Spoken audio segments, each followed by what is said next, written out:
What's your favorite scary movie? The Babadook. It's an amazing meditation on motherhood and grief. Damn right, Tara. The Babadook is a complex film with resonating themes, and it stands out as proof that the best horror films don't need showy stuff like jump scares. Hey, wanna play hide and clap? Okay, I take that back. With properly built suspense, jump scares do work. Horror can stand on its own thanks to proper scares and complex themes. I guess the time for horror icons is over. Hiya, Georgie. I'm Pennywise, the dancing clown.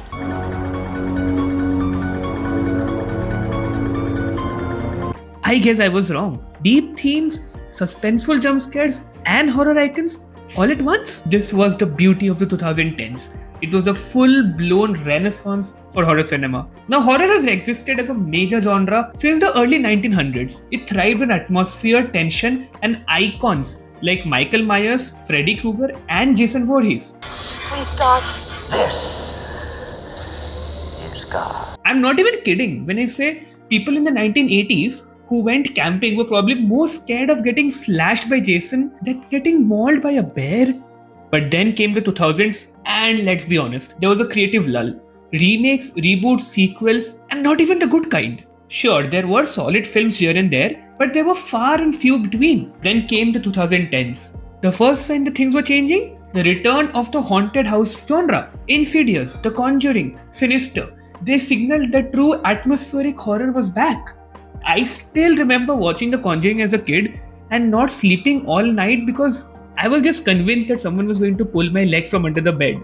Trauma, pure trauma. Alongside these atmospheric horror rose films that blended the supernatural with heavy emotional themes. We have already talked about The Babadook, the story of a grieving widow raising her son while they're being tormented by a supernatural entity. It is not just terrifying because of the monster, but because of what it all represents. Likewise, films like Oculus and Lights Out, they also followed a similar template. They mixed emotional vulnerability with genuine fear. But the 2010s also revived horror icons. It, directed by Andy Muschietti, brought Pennywise the dancing clown back into the mainstream. Bill Skarsgård's portrayal was genuinely unsettling. The smile, the voice, the eyes, extremely effective. And the makeup was so well done. Oh my! Get in there. Can we see that? Can we? Do you mind? Just for that camera right there. One? The Number three. Yeah, there we go. Okay, so that was not makeup. So let's just move on. We also had Michael Myers return in all his glory to terrorize Haddonfield once again. In Halloween, we got newer icons like Annabelle, the Nun, and Art the Clown. Wow, clowns really became terrifying in that decade. 2010s also saw the rise of major new directors. Jordan Peele, Robert Eggers, John Krasinski. They pushed horror into bold creative territory. We saw The Cabin in the Woods, which was a clever meta-commentary on the genre itself. We sat in suffocating silence during A Quiet Place. We winced to the brutal insanity of Evil Dead. We gasped at the racial commentary in Get Out. Yeah, that film also won an Oscar. And we were also deeply unsettled by Hell House LLC. Clowns again? I'm telling you, clowns were the real terror in this era. We also saw a boost in folk horror with films like The Ritual and The Witch.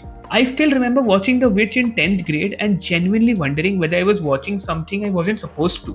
Wouldst thou like to live deliciously? Oh, and look, it was produced by A24. It was in the 2010s that A24 rose to prominence, becoming a powerhouse for really unique horror films. I mean, obviously we need to talk about Hereditary first, a film that is about grief, mental health and generational trauma. Hereditary is one of my favorite horror films of all time.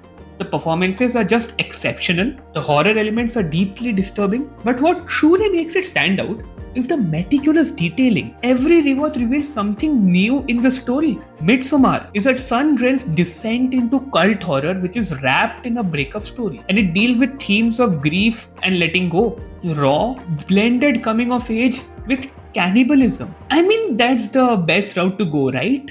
The Lighthouse was a black and white spiral into madness anchored by two powerhouse performances. That is the excellence of 2010's horror. The deeper you look, the more you find. And it wasn't just the movies. Television thrived too. The Haunting of Hill House, directed by Mike Flanagan, delivered haunting scares wrapped in a devastating family drama. The Walking Dead became a global phenomena, alongside shows like Game of Thrones and Breaking Bad. Alongside the zombie action in that show, we also got characters to root for, like Rick Grimes and Daryl Dixon and Shane Walsh. Oh, wait, he's dead. Herschel Green, also dead. Glenn Rhee, yes. Back to it. Yeah, this show did not pull its punches. We also had anthologies like American Horror Story and Channel Zero, which embraced the gruesome and the experimental without any hesitation. And this renaissance wasn't just limited to Hollywood. In India, films like Stree, Pari, and Horror Story reshaped horror by blending folklore and witchcraft with atmospheric horror. Go Go Gone gave us zombie chaos with humor, while Tumbbad delivered one of the most visually striking and thematically rich horror films in Indian cinema. Train to Busan from South Korea, it remains one of the best zombie films. The ending really makes me cry every time I watch it. The Wailing offered a deeply unsettling take on supernatural folk horror. Germany's Goodnight Mommy was psychological horror at its most disturbing. But, I feel I have been rambling on forever. The 2010s were a great year for horror, and I have already given my takes. So now I want to hear your opinions on this topic. Am I completely wrong? Or do you agree that the 2010s were a golden age for horror? I really hope you do. Also, comment down below what your favorite films are from this decade. And if you enjoyed this video, do like, share, subscribe, and stay tuned for more such content.